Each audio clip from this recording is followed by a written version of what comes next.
the downtown den today on a fairly sunny day, as Councillor Ward and I were just saying, is Cllr Ian Ward, who is the councillor for Shard End since about 1995, I think. But perhaps even more importantly is the leader of Birmingham City Council. Still, I think, Ian, the largest metropolitan council of its type in Europe, even with austerity. So welcome to Councillor Ward. Thank you for joining us. I'm sure what every day must be a busy day. We were just talking offline, Ian, but let's share this with the wider group. How has lockdown been for you? Because I think quite rightly, we've got a lot of sympathy for people who are working in the NHS, in other key services like the police. Suddenly supermarket workers have become much more closer to our hearts, but we probably don't give much thought to politicians.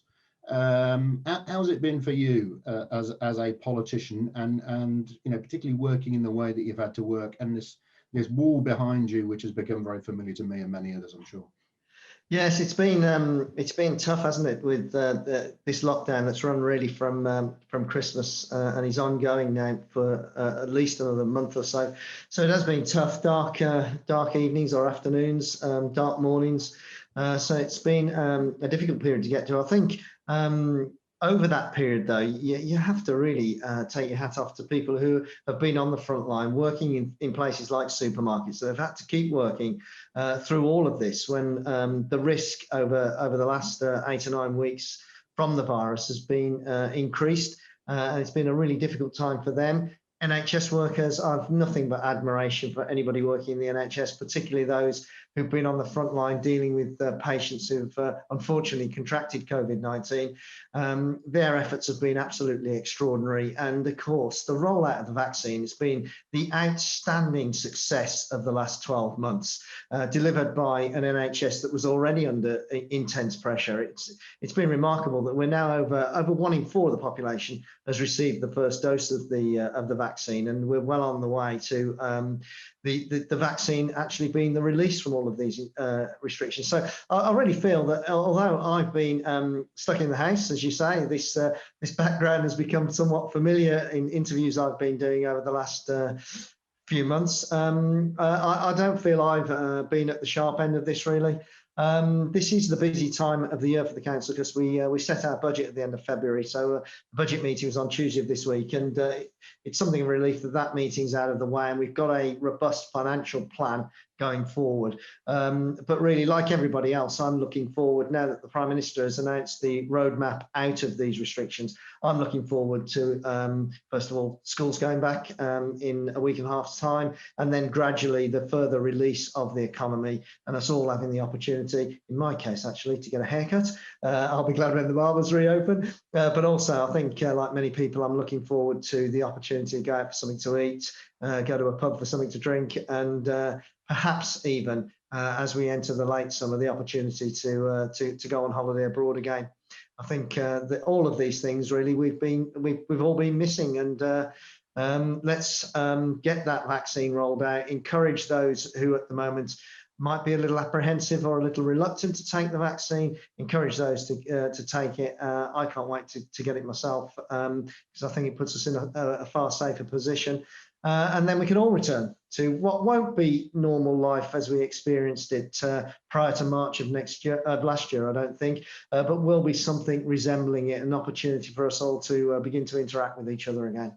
Yeah, I want to come back to a number of those subjects, the vaccine, the City Council budget and so on, but just in terms of ways of working, what has this said to you, Ian, about how the City Council, and indeed other public bodies that you work with, such as the Combined Authority, what has it proven to you about different ways of working? What lessons will you take out of this awful experience that we've all had, particularly those people who've come under COVID-19? But what are the lessons learned? What are maybe the sort of advantages, if I could put it that way, of this learning experience in terms of what you're going to take forward as to how the council works? It's interesting, isn't it? Before we went into the pandemic, on the Combined Authority, I have the transport lead and we've been struggling to get all of the cabinet members for transport across the 7 metropolitan authorities together for a meeting to discuss the transport strategy for the region as a whole.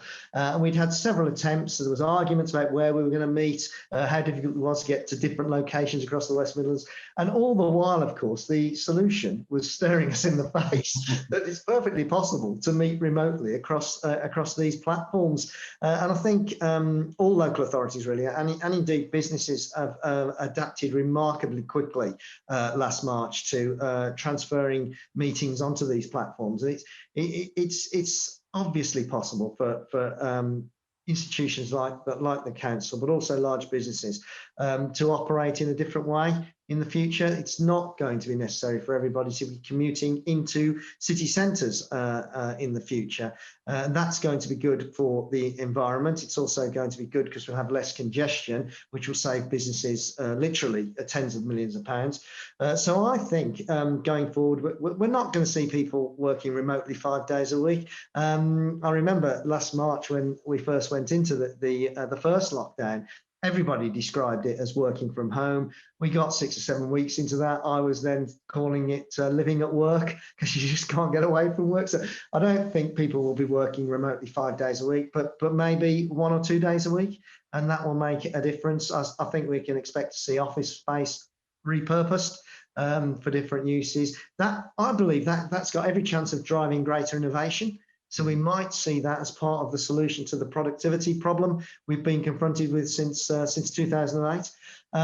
So I think we'll see different ways of working, different ways that people interact in the future. And I think it's likely to lead to the revival of local centres across Birmingham, because what we've seen over the last 10 months really is that people have relied more on local centres because they've been going into the city centre a lot less. We're looking very closely at concepts like the 15 or 20-minute neighbourhood, where everything you need is within either 15 or 20 minutes walk or cycle ride from where you actually live. And so that strategy that we developed 18 months or so ago for investment in our local centres, I think is we're going to have to revamp that. It's likely to get a boost, and we'll see local centres repurposed and coming back to a life that we've not seen really going all the way back to the 60s and 70s. So I think that will be a positive. What we've also got to think about very carefully, because it's the other side of that coin, is how we reinvent our city centres.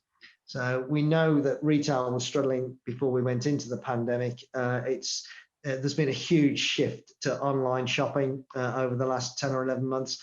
Some of that may shift back, but I don't see huge rafts of it shifting back. So we're going to have to think more about how city centres are going to be more about families, and how they're going to be more about socialising and entertaining as we go forward. Now, we're currently out to consultation on our future city plan, which very much is addressing some of these issues. How can we green the centre of Birmingham, create a new park that families can come into and enjoy, soften some of the hard landscape, particularly the inner ring road, bring more greenery into that? How do we green up the main arterial routes in and out of the city centre? And of course, with our extraordinary housing need that we have to deliver on over the next decade, we're going to be pushing density on those arterial routes. That naturally then lends itself to improving or really increasing the quality of the public realm, so that the public realm becomes much more about families and people and how they can interact and how they can move about in the public realm more safely, particularly encouraging cycling and walking. 40% of our journeys by car in this city are 3 miles or less. We really need people out of their cars, walking and cycling those local journeys. And if we're going to achieve that, we've got to make cycling and walking far more safer than it currently is. So I think we're going to see a lot of change as we move forward. And much of that change I do see as being beneficial. We've got to make sure that we create jobs going forward. And those jobs have got to be created in a way so that more of our communities, particularly in deprived areas, benefit from those jobs, so that more of our communities and more of our people across this city feel they have a stake in the future of Birmingham as we recover from this pandemic. And I think increasingly now we're seeing evidence from around the world that the more unequal a society is, the less well it performs economically. Yeah. So if we can create an inclusive recovery from this, what I describe as a greener, cleaner, fairer Birmingham in the future, then I think that the economy will thrive as well. We'll create the jobs that we need, we'll build the homes that we need for our growing population. And by the time we get to the end of this decade, we're likely to have 1.25 million people living in Birmingham. I think our task is to ensure they all have a stake in the city's future. Yeah. I may come back to our future city plan and connected work to that, but just back to COVID for a second or two. Do you fundamentally agree with Boris's roadmap this week? Is that the right pace of easing lockdown? Has it got the right measures in there? Is it looking at the right kind of data to be able to make those decisions? Are you in agreement pretty much with the roadmap? Strangely enough, I am. I think that the Prime Minister, throughout last year in dealing with the pandemic, demonstrated an over optimism bias. It was constantly over promising and under delivering. And if you think about the autumn, when all of the scientific data was pushing for a circuit breaker lockdown around the autumn half term, that was ignored. We pressed on, and inevitably we ended up then with a full lockdown, the second lockdown that was instituted. There was then the desire to release that over Christmas. That's led us to the third one. That's quite rightly, actually, this third one has lasted from the beginning of coming back to work after Christmas all the way through to now, and another week and a half to go. I do think that has been correct, because we do need to be following the scientific data, as the Prime Minister's constantly said, but unfortunately not quite adhered to. Finally, I think now he's in the position of under-promising and hopefully over-delivering. So I do think it's right to gradually release us from this lockdown. I do think it's correct to start with schools, because it's undoubtedly the case that children and young people have missed out on significant chunks of their education, and that's hit the most deprived children in the most deprived areas harder or hardest. So it's right to get children and young people back to schools. And then I think you've got to take the time to then look at the data and the impact of that release. So the 5-week gap then to the next step of the lockdown, release from the lockdown, I think is correct. So gradually then opening up the economy, finally ending with pubs, I think, and people being allowed to go indoors. Finally, yes, is it May or June when we get to there? But I do think that's the correct approach, and it will allow then the scientists and the SAGE committee to consider the impact of each bit of the lockdown. So hopefully then we won't have to go back into these restrictions for a fourth time. So that's got to be the right approach, and I'm pleased that the Prime Minister has finally got there. You mentioned the vaccine earlier, which was a great success story so far, at least, and you're looking forward to getting jabbed. But of course, we see this problem, don't we? I think it was on Newsnight earlier in the week that did a very good piece on it. The lack of take-up in some communities, in more deprived communities, particularly communities with a high number of people from ethnic minority backgrounds, they're not taking it up in quite the same rate as many other parts of the community. What's your take on that? What's the situation in Birmingham now, and what needs to be done to make sure a greater proportion of all communities are feeling safe and take the jab? Well, the situation in Birmingham is very much as you describe, actually. It's those more deprived communities where the take-up is less. And when you look at the ethnic breakdown, it's amongst Asian and African Caribbean communities where the take-up of the vaccine is less. And those are the very areas and the very communities, of course, who were hit hardest by COVID-19 in the first instance. So we've almost got a double whammy here. So what we have got to do, because most people who have been offered and have not taken the vaccine are reluctant, or they're hesitant. They're not the out-and-out anti-vaxxers that were prominent in demonstrations on newsreels prior to Christmas. So what we've got to do, working very closely with the National Health Service, is we've got to continually be talking to these people. We've got to persuade them. I don't think compulsion is the route. That's likely to harden attitudes. But we've got to persuade people of the scientific evidence that vaccines work. If you think about the smallpox virus, the vaccine for that has already saved more lives than were lost in the Second World War, because vaccination does work. And we all know from our younger days that vaccine against measles and rubella, etc., has safeguarded the population. So we've got to keep talking to these communities and persuade. Ian, sorry to interject, but when you say we, who is the we? What is happening in terms of engaging in these communities? It's the NHS. The NHS are engaging. Obviously, they are speaking to people because they're communicating directly with them. But I think the local authorities as well also have a role to play here. We've been repeating the messages of the NHS. We've been reaching out to those very communities, whether they be the Asian community or the African Caribbean community. The members of the cabinet in Birmingham who are from those communities have played a significant part in reaching out. And I would encourage anybody who's reluctant or hesitant to speak to the experts, the people in the NHS, the scientists, but also talk to people who've already had the vaccine.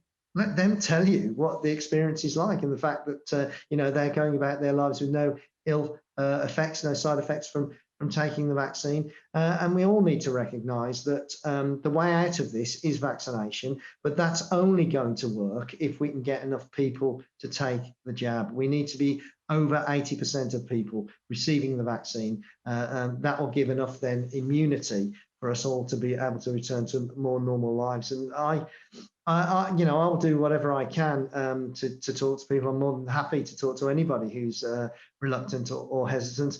Just a couple of weeks ago, actually, my mother, who's unfortunately housebound, she received the vaccine. I was there when that happened, and she was grateful for it. And I very much look forward to my turn coming to get the vaccine as well.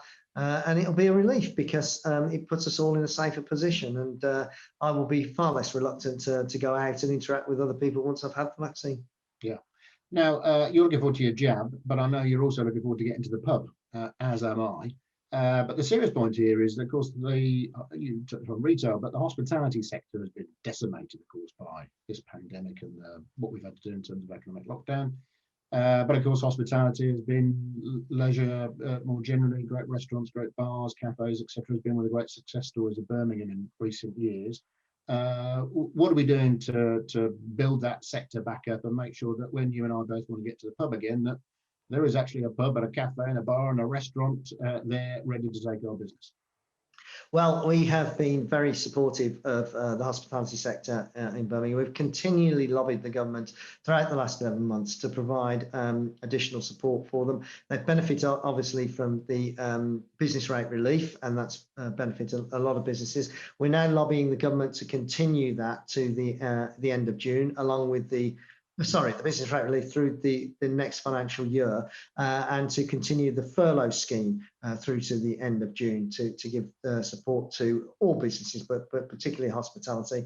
And we're also lobbying the government about the VAT reduction down to 5%, which has been a big help for hospitality and the tourism industry. And we'd like to see that continued through the entirety of next year as well. The council itself, we lended support to opening up outdoor areas last summer in order to allow bars and restaurants to occupy outdoor spaces. April the 12th is a key date for the hospitality industry because you will be able to go and have a drink and something to eat outdoors from April the 12th, assuming the data allows the government's plan for easing the lockdown to run to that schedule.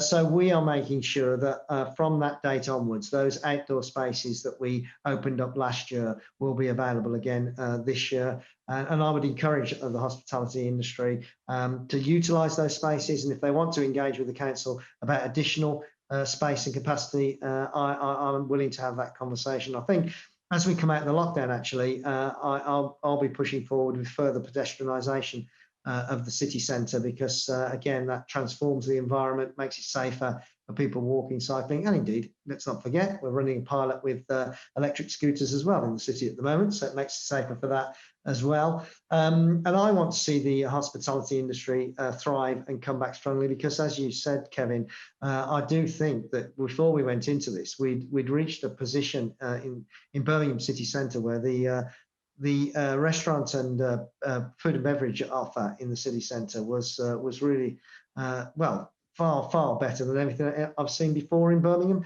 and we want to return to that. We've got the Commonwealth Games, of course, in less than 18 months' time now. we will have in Birmingham and the wider region over 1 million people coming to visit. And what we want is to extend the hand of hospitality for all of those visitors, and we'll need our hospitality industry here to serve all of those visitors. And indeed, the very fact that we are hosting the games, although this was not the plan, of course, we didn't anticipate a pandemic and a close down that we've had, but the very fact now that we are hosting the Commonwealth Games, more important than ever, and it should be a real boost in the arm, if you'll forgive the the phrase. You're sounding Boris-like, Ian. A real boost for the hospitality industry, and that's just over 12 months away now. So yeah, let's hope that we have some great weather this spring and summer, and we can all be enjoying food and drink in an outdoor environment, not only in the city centre of Birmingham, but also out in the outer-lying areas as well. Yeah. I'll come back to the Commonwealth Games, but just back very briefly to the Our Future City Plan and other activity of that sort, and I'll give a mention to the Future Business District study, which I'm looking after for Cornwall Bid, which is very much looking at the future of the Central Business District. Well, you've got plans out, you've got economic recovery plans out. The city's always consulting on something or other. But for this business audience watching here live now, and we'll be watching the recording later, and what's the best way for business to get involved in trying to engage with these plans, engage with the kind of the future that you were plotting in any case, update to the master plan and so on, but the new future, the new normal that we're all going to have to create together because of the pandemic? How you engage business perhaps better than the council has managed to do that before? Yeah, that's a good point in actual fact. What we've spent a lot of time doing over the last 10 or 11 months is been engaging with businesses and engaging with the Chamber of Commerce in particular. We consulted on the recovery plan back in last autumn, and we had positive response from business on that plan. We're now out to consultation on the Future City Plan, which has been very, very well received, because it's not a rehash of the big city plan that was adopted back in 2010. This really is a new plan for the future of the centre of Birmingham, and it pushes that centre out, first of all, to the inner ring road, and then out beyond the inner ring road into some of the more deprived communities in Birmingham, with the view that we are going to share the growth and the wealth that's created and the success of Birmingham into those more deprived areas. So I would encourage business to engage with the Future City Plan, and to remember that the very strengths this city had going into this pandemic are still there. High-speed rail is going to be arriving 2026 or thereabouts. We're hosting the Commonwealth Games in just over a year's time. We were attracting record levels of investment into the city prior to the pandemic. We have every chance of getting back to that situation. You know, HSBC have moved their headquarters here. The government are talking about relocating civil servants out of London into the regions, and Birmingham will play a part in that. UK Central, just outside the city, next to the NEC, is going to be going ahead. We're still planning the metro connection between the city centre, the airport, UKC, and the NEC. We have plans for Peddymore and the Wheel site to create tens of thousands of jobs. The development out at on the edge of the city centre, where the former wholesale markets were, is still the largest mixed-use redevelopment scheme in the entirety of Europe. So there's many plans in place to continue to grow this city. We've got to create in excess of 100,000 jobs over the next decade, and obviously, the City Council cannot do these things. We need to be working very closely in partnership with business and the private sector. And if you think about the past, this city has always been at its most successful when we've been working hand in glove in that way, the public sector and the private sector collaborating together to drive the success of this city. That's how the NEC was created, the ICC was created. It's how we recovered from the extraordinary levels of unemployment during the 1980s. So as we come out of this pandemic, I'm determined that the council will be working very closely with the private sector to ensure that we drive the growth that we're going to need, we attract the inward investment that we need as a city, and we see businesses thriving in this city in order that those jobs are created. What we all need to be thinking about is, what kind of a city do we want to see post-pandemic? I've already mentioned we want that to be more inclusive. We've got to see more of the wealth shared out into deprived communities and more of our citizens sharing in the success of the city. But we also want a greener recovery as well. Clean air zone is going to be introduced in June of this year. Now, whilst that provides some difficulties for business, let's not forget it is about preventing the near 1,000 deaths that we see from poor air quality in this city on an annual basis. So the clean air zone is about creating a better environment, and we want to build a green recovery. So how are we going to create those green jobs going forward? Well, we know as a city, if we're going to get to a carbon zero position, and we've pledged to try and get there by 2030, then we're going to have to retrofit homes right across the city. We're going to have to do something about the way we all move about, which is going to see more investment in more sustainable forms of transport. So these are the business opportunities that can create literally tens of thousands of jobs in the future. And as I've been saying, we want to work collaboratively with businesses to see how we can maximise these opportunities. Yeah, on the just one or two questions on the council itself here. And you touched on at the beginning that you've just got through the latest business plan and budget, which is always a bit of a game for any council leader and any cabinet that they're glad to get through. Just without going into too much detail, obviously, but for a sort of business audience watching on here, what are the main things in there to sort of get your hat on in terms of that you've managed to maintain in terms of the council's provision? And perhaps those things that you've not been able to do because of the austerity measures that have been with us, and of course the pressures that the council has been under because of the pandemic and because of things like the cost of social care, adult social care, and so on. What are the main things in that budget, and the main things that are not in that budget, if you like? Well, what we've spent the last 2 years doing is really building Birmingham City Council's financial position into a robust state. So what you've not seen over recent months from Birmingham City Council has been declarations that we need to make service cuts, or indeed, as has been the case with some local authorities elsewhere, the issuing of Section 114 notices, which is a declaration that you've run out of money. We're in a much more robust position than that. We've built up our reserves so that we are covering off all of our risks going forward with a healthy level of reserves. So we're in a really good place actually to play our part alongside the private sector in driving the recovery from this pandemic. There are issues around adult social care that you've alluded to. We're investing an extra £29 million next year in adult social care. Part of that, of course, is the adult social care precept. But the precept only raises £10.9 million. It doesn't even cover the pressures from demographics and inflation in the adult social care world. So I think the government have still, they can't keep passing the buck in this way. They've got to address this issue going forward.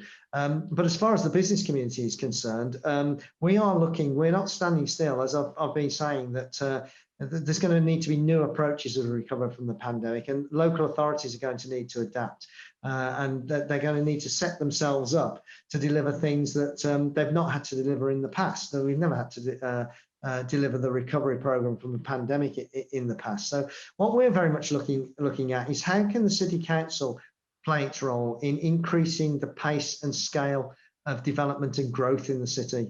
So we will be investing in what's currently called the Inclusive Growth Directorate within the City Council, in order that we can help to drive that growth and increase pace going forward, which will help us cover off some of the budget gap that's arisen through a reduction in business rates. We are unfortunately going to see businesses not come back as we come out of this pandemic. So that gives the council a financial problem. So we're looking to close that off by working to drive additional growth within the city. So what you will see going forward is where the City Council has in the past been, I think, very, very good, perhaps even best in class at producing strategic documents and setting out placemaking for the city. What you'll see going forward is the City Council increasing its capacity to work with the private sector to drive the growth and development of the city. So that's the opportunities there for businesses to play a part in that, should drive the creation of lots of jobs as well. And we're also going to see the City Council change the way that it is set up to deliver services going forward. So there'll be agile working, which we've already touched upon. You'll see council workers working in different ways, but we're also determined to move from crisis management to prevention.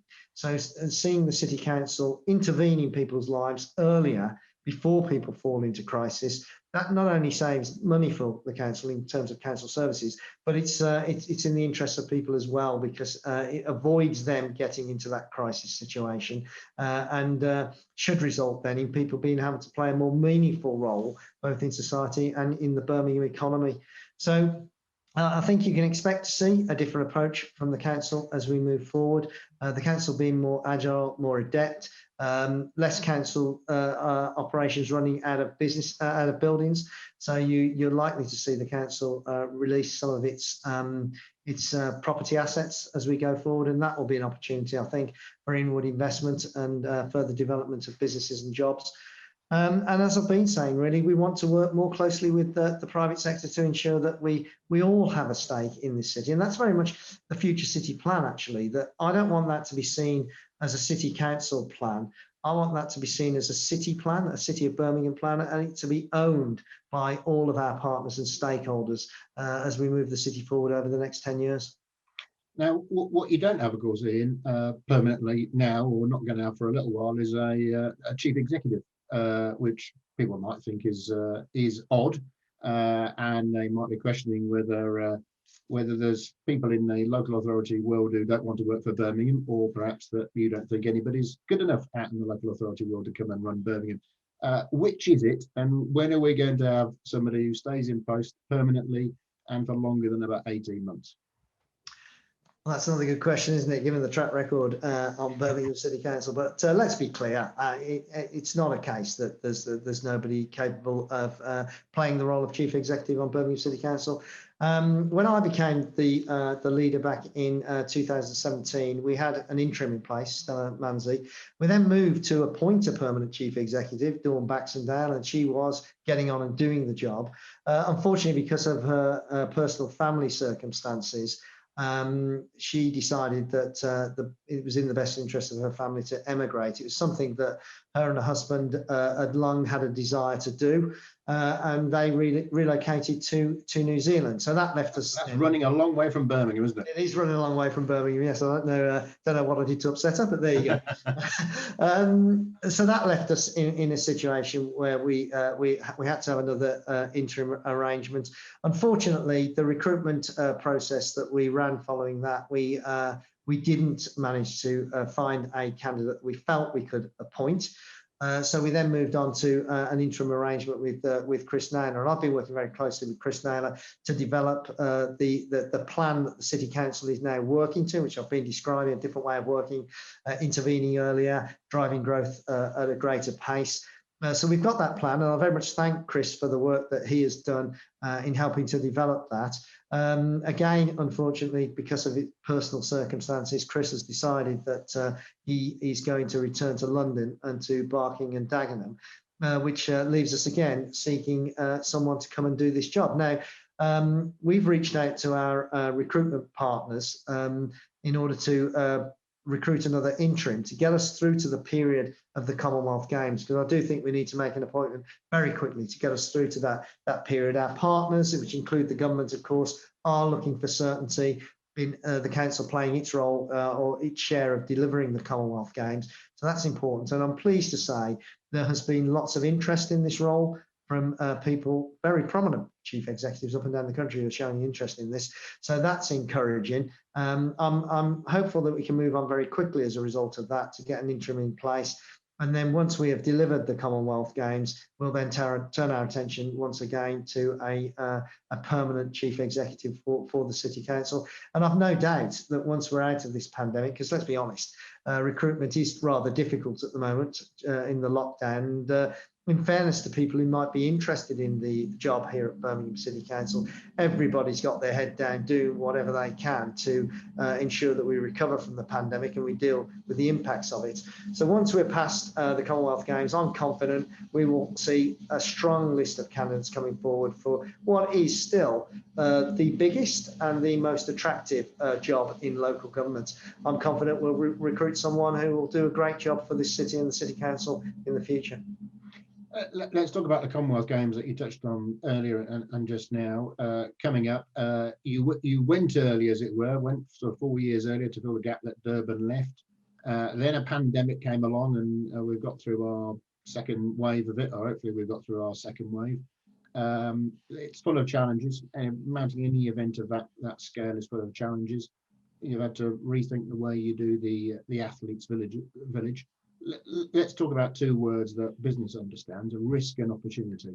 What are the risks now to delivering the Commonwealth Games? Are you, as confident as you humanly can be, given we're still coming out of this pandemic, of delivering the games and bringing the kind of opportunities that you always foresaw? And what are the opportunities for business who are not yet fully aware of all the plans, who might be able to take advantage of the kind of business and commercial opportunities and investment opportunities that the games bring? What are the risks? What are the opportunities? Well, as you say, Kevin, we took, well, originally we were bidding to host the games in 2026, but with Durban withdrawing, we stepped into the breach there and agreed that we could deliver the games on that shortened time frame. And I think actually, I may have said it at the time that in my view there were only 3 cities in the world who could have stepped in, or in the Commonwealth that could have stepped in at that short notice. One was London, given the scale of London, the fact that it hosted the Olympic Games, that was obvious. The other one was Melbourne, which is very much the sporting capital of the world in my view, and the third city was the city of Birmingham. I think we've demonstrated in the past with the innovative nature of our population, the creative people we have in this city, that we were capable of stepping into that breach. Government agreed and the Commonwealth Games Federation agreed. We then had the pandemic, which obviously increased the risks further. And as you point out, unfortunately, the pandemic did slow down development, and for the Games Village in particular, it meant that we couldn't then deliver it on the timeline in order to deliver it for the Games. Having said that, the village is still being built. It will still be over 1,000 new homes for our population here in Birmingham. It'll be the catalyst for a further 3,000 new homes in that North Birmingham location. So we still get the legacy benefit, even though it won't be accommodating the 6,500 officials and athletes for the Games. We've now made alternative arrangements utilising Birmingham University, Warwick University and the hotels out at the NEC site. And, that's another fantastic asset that this city and the wider region has. It's universities. And, we not had fantastic universities. We may have been in a more difficult situation when we discovered we couldn't deliver the village. There are still risks with the pandemic. We don't know whether a variant will emerge that the vaccines cannot cope with, and whether there'll then have to be some reworking of vaccines to get us back into the position we're currently in. So there are still risks. The recovery of business and the level of sponsorship and funding that we're looking for from the business sector, there's a risk around that. What we are doing in working with all the Games partners is closing off these risks as best we can to ensure that we can deliver the Commonwealth Games. What may happen with the Tokyo Olympics this summer? I think that's still not decided. It looks increasingly uncertain that is going to go ahead. The next big event is the Winter Olympics, of course, which is in China next winter. And then it's the Birmingham Commonwealth Games. Now, I'm confident, certainly in this country, we're going to have the vaccine rolled out by the late summer. It will continue to be rolled out around the world. So I remain confident we're going to host this event, and we're going to host this event in the way that people would expect. Other Games partners also remain confident. So I think we are going to see a really successful Commonwealth Games in 2022. If we think about this year and the road to recovery, I think this year is very much the year of recovery. And then for Birmingham, 2022 needs to be the year of celebration and a springboard for what I still believe will be a golden decade for this city over the next 10 years. And if we're going to have a golden decade, that does mean that we're going to have to be building the homes that we need, creating the jobs that we need for the growing population. And the Commonwealth Games in particular, our numbers are based on the real experience of Glasgow hosting the Games in 2014. So we've always forecast that this would create an economic benefit to the wider region in excess of £500 million. And that's an opportunity there for businesses in Birmingham and right across the region to capitalise on that. We will be hosting, just prior to the Games, a trade and tourism exhibition or conference that's been led by the West Midlands Growth Company. But that'll be an opportunity for businesses to showcase to the Commonwealth what they can do, what they have to offer, and indeed for the wider population of Birmingham to show what this city can offer to the world. So that's an opportunity for businesses to get involved and to grow their foreign trade. And in terms of Commonwealth Games contracts, those are still, many of those are still up for grabs, and we'll see that rolled out over the next 12 months. And I would anticipate and expect that Birmingham businesses and West Midlands regional businesses will grab the lion's share of those contracts going forward. So I'm still of the view that we will all look back, whether we be individuals living in Birmingham, whether we be businesses operating out of Birmingham, we'll look back and say that the Commonwealth Games changed Birmingham for the better. It will have changed our economic profile, and it will change our reputation around the world. And so we've got everything to gain from that. And I think we will be a city that grows as a result of 2022, but also a city that sees us put back on that road to prosperity that we were on before the pandemic struck. So I would encourage businesses, get involved. The Commonwealth Games is a fantastic opportunity to showcase what you can do. And you're a big sports fan like me, Ian. What's the single ticket you're most looking forward to having at the Commonwealth Games? I'm assuming you can get to any event you like. That's not going to be a challenge. I'm not saying that's just the only reason why you bid for the Games. But what's the single ticket you want at the Games? I don't know if there is a single ticket, actually. Maybe I'm being a bit greedy. I'm a big rugby union fan, so I'm a bit in despair about the England team at the moment. And it's with trepidation I'll be turning on my television set on Saturday to watch the England-Wales game. I don't think England are performing very well at the moment. So the rugby sevens that are taking place at the Ricoh Arena is something I'm determined to go and see. But also, I think if you think about where's the success for Team England going to lie, well, cycling down at the Velodrome in London is going to be a big ticket, and of course in swimming as well. I think Team England are in a great position, and the name of him escapes me at the moment, but the breaststroker who Adam Peaty, yeah, nailed on for a gold medal, I would have thought. And I'm hoping that we'll see one or two athletes in Team England who are from Birmingham. Probably from Birchfield Harriers, and so I'll be following their progress in the Commonwealth Games with keen interest. There's a triple jumper actually at Birchfield Harriers who's got a chance of being in Team England for the Games.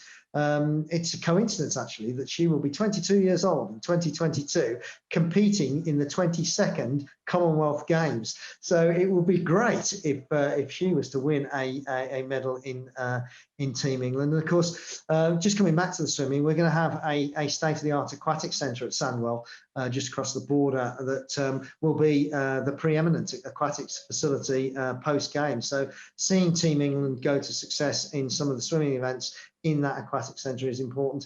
And of course, if we think about Alexander Stadium and what we are going to have in legacy terms, which is definitely, in my view, going to be the National Athletics Stadium post Commonwealth Games here in Birmingham, we want to see our athletes being successful in that stadium during the game. So I'm very much looking forward and very much hope I will have a ticket for the athletics events. And of course, we've got a female sprinter, haven't we, who's got every chance of winning 2 gold medals. So that's got to be the hot ticket for the athletics, I think. I was going to say, I think Dina Asher-Smith is going to be the golden girl, isn't she, of the Games. I'm going to move to my last sort of set of questions, Ian, but just to say to our audience that's with us live, do shout up, do wave in the Zoom reaction way of doing things, and let me know if you've got a question for Ian. But let me move on to my last sort of set of questions, which is, wonder if you can answer this for me, Ian, because I think if you ask a government minister to define it, they will waffle about and not really give you one. It's not your phrase, but have a go at this for me. What is levelling up?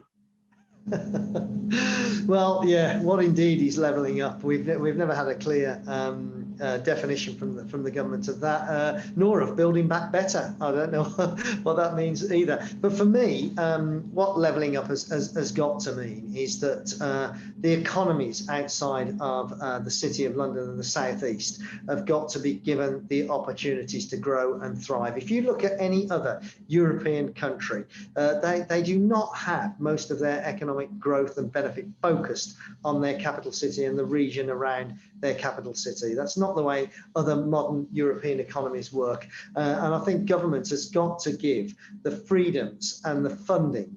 They've got to devolve it, not just to the combined authority level, but they've got to have what I would describe as double devolution down to the metropolitan level as well, that gives us the finances so that local government is more accountable back to the people who elect us, so that more of the money is controlled locally and raised locally, and they've got to give us the powers that we can deliver for our communities and grow our communities and grow the businesses in our local areas, so that we're contributing more to the overall local economy. So that's what levelling up's got to mean in the first instance. It's also got to mean that our communities are become more equal. We create a fairer Birmingham in the future. So those people that currently don't see themselves as having a stake in Birmingham's future and Birmingham's future success have an opportunity to play their part and to achieve their potential in the local economy and have a stake in the city and its future. So it's going to be about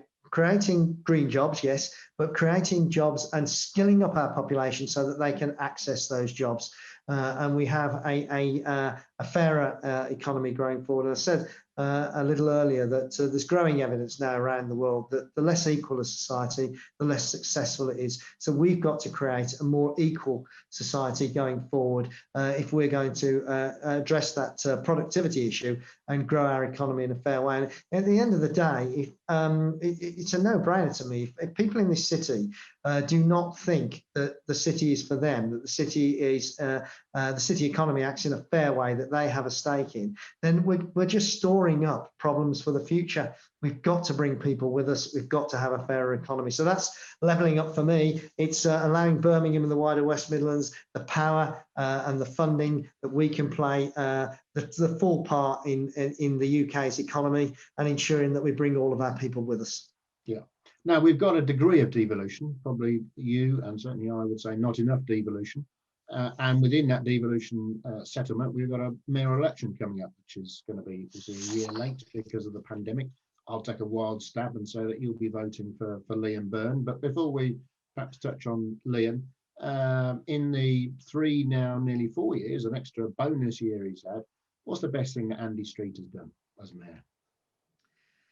What's the best thing Andy Street's done as mayor? I would say, actually, the best thing he's done as mayor is getting behind the Commonwealth Games and helping to support us in delivering the Commonwealth Games. He has been, in all fairness to him, active in making representations into governments to ensure that we could continue to deliver the Commonwealth Games in spite of everything that's happened over the last 11 months. So to give you an example, it's often referred to that the amount of money we're spending on the Commonwealth Games is an extraordinary amount of money, and should we be doing it? That's a question often posed to me.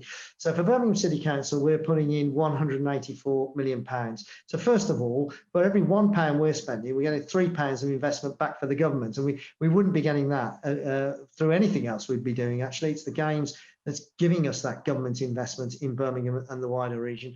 But we've already, in terms of the 184 million the council's had to find, we've already had more than that back in a combination of government grant and grant from the combined authority that we would not have had we not been hosting the Games. And to be fair to Andy, alongside me, he's played a part in ensuring we've levered that investment out of the government. And that investment is on top of the £3 they're putting in for every £1 that Birmingham City Council is putting in. So I would thank him for the efforts he's made around that. Where I think we've not, as a combined authority, achieved as much as was intended when the combined authority was first set up, is in actually levering out the money and the powers from government. The devolution and the double devolution that I would like to have seen. So Back in the autumn, we had an ask of government as a combined authority that ran to over £3 billion of investment that we need in the West Midlands to make our economy really punch its weight.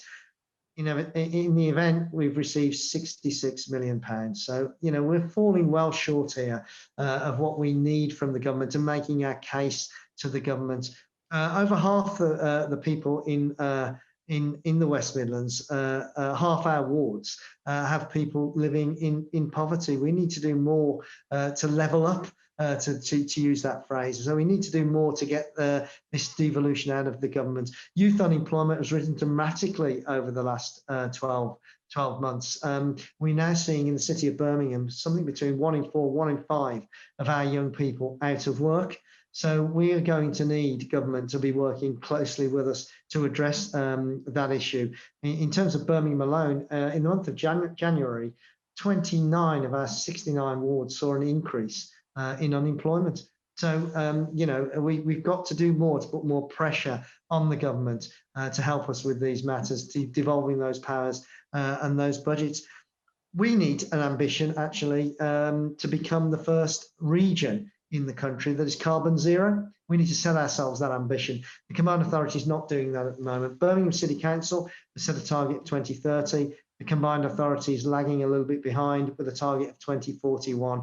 We need to bring that target forward, not least because Birmingham, we're going to need some financial support from the Combined Authority to meet our targets. It doesn't help that their target's 11 years behind ours. So we need that shifted forward. And we need to set out, I think, on the Combined Authority, that vision for how we're going to be the first zero carbon region, the vision for what we're going to do about youth unemployment. We need to set out a real living wage from the region, not be relying upon the government's national living wage, which really doesn't do enough. And we need a vision for the region that sets out how we will deliver green homes, electric buses, shifting transport onto more sustainable forms. How are we going to invest in light rail and super light rail? There's a project coming forward in Coventry for, I think it's called Very Light Rail rather than Super Light Rail, but that's coming forward out of Coventry. There's not yet the funding there to fully roll that out and deliver it. And similarly with the metro, if you think about that metro line out of East Birmingham, which will connect the most deprived parts of Birmingham with jobs in the city centre and jobs out at UK Central, NEC and the airport. There's a funding gap on that. We've got to get that resolved. These are the issues really that unfortunately Andy has not managed to get over the line with the government. It's why we need actually a mayor like Liam Byrne, who'll be working closer with the metropolitan authorities to ensure we achieve these things and get the double devolution that we all need out of the government. Just on that, then, final question, Ian. The electorate is going to be faced by a choice between two people in particular. Now, of course, there are going to be Green, Lib Dem and independent candidates. I don't deny that for a moment, but we know politics over the last few years has concentrated again on Labour and Tory candidates, and that was the story of the last mayoral election. It's likely, who knows, it's likely to be the same again this time. The electorate is going to face the choice between two white, middle-aged, intelligent, articulate, pretty much centre ground politicians. How are they going to tell the difference, and what's going to make them go to the polls? Well, I think, first of all, the centre ground issue, the centre ground is where most people are, and that's where most of the electorate are going to be voting for a politician that's on that centre ground, because that's what they want to see. They want to see security for their families, they want to see prosperity, and we all want to see our children have a better opportunity and a better chance in life than we have. That's the way things work in elections. But I think Liam has the vision to build that new prosperity for our region by pioneering the green industrial revolution that we're going to need to see going forward, that will deliver that decarbonisation that gives us all a healthier future and secures the future that we all need, and tackles the issue of climate change, that will create the jobs and the social justice that we need to see as a region in the future. And I think that's what distinguishes him from Andy Street, the Conservative candidate. And as I've been saying, Andy Street really, I think if you start to scratch beneath the surface and really question his track record over the last 4 years, you begin to reveal the fact that he's not delivered the investment and the double devolution that we've needed in this region to secure the jobs and the growth that the region has needed. The unemployment level that we are experiencing, or were experiencing even before the pandemic, I think tells a tale of failure of the current mayor of the West Midlands. And we need someone who can better represent the West Midlands in national government and get those funding and those funding levels and those powers out of central government that we need to power our economy and properly deliver for people right across the West Midlands region.